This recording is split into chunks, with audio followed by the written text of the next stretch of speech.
Guys, narinig nyo na ba yung Google AI Edge Gallery? Ito po siya. So, pwede po natin i-download itong Google Edge Gallery guys no, sa App Store. Libre lang po yan. Ganon din sa Android phone. Ayan po siya. Okay? So, gagawin lang po natin dyan pagka-download natin. And then dito guys, no, i-click natin yung AI chat. And then dito makikita nyo, meron po tayong choices dito. Pero ang dinownload ko lang dito guys is yung size 2.54 which is 2B. Ayan, E2B. So, ibig sabihin nun, hanggang 2 billion parameters lang. Pero kung mas pipiliin natin itong 4.65 GB, mas madami pong information or resources po dyan.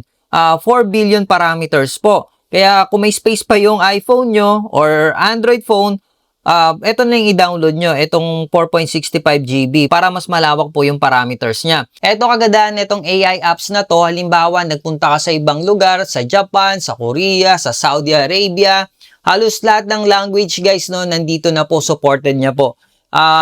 Kahit na naka-offline po tayo, papakita ko sa inyo. Ayan, i-offline natin no.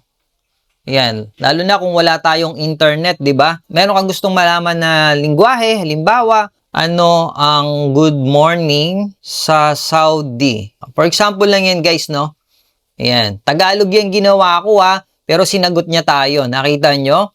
Sabah Al-Khair. Oh, yan po. Tapos may translation din po doon na language, 'di ba? Tapos ito guys, sa kagandahan nito, pwede niya rin i-transcribe yung mga salita na hindi mo maintindihan. Halimbawa, nasa ibang lugar ka, nasa ibang countries ka. So, halimbawa, nasa China. Meron akong hinandang video dito guys, no? Patatry natin no kung mata-translate niya or madi-describe niya kung ano ibig sabihin nun. So, gagawin ko dito is kiklik lang natin tong audio scribe natin. Try. And then click natin tong plus and then record the audio. Then play natin. 那你是已经工作了还是还在上学？刚毕业还没有找工作。那你大学学的专业是什么？我学的是学前教育。学前教育，那以后是想做老师吗？也有可能会改行。 Okay, stop natin. So again guys, makikita nyo naka-airplane mode po tayo hindi po naka-open yung wifi natin. And then, pag sined natin to, ita-translate niya po yan sa Chinese kasi yun po yung narinig niya. Ngayon, pwede natin gawin dito is pa-translate natin. Pwede pong Tagalog i-type nyo or pwede ring English. Translate in English. Ayan, send natin.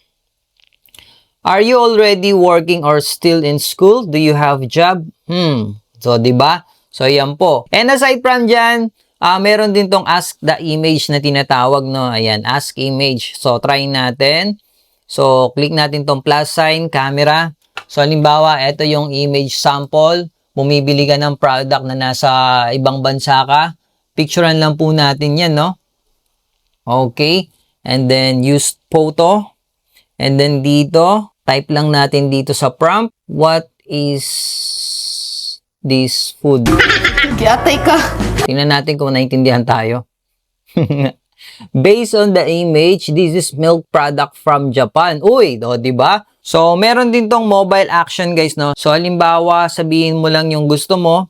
So, click ko lang tong try. And, open the light, please. Ay, nag-open nga. Ayan, nakita nyo. Okay. Hold down to talk. Turn off the light, please. Oh, di ba? Nag-off siya. Amazing!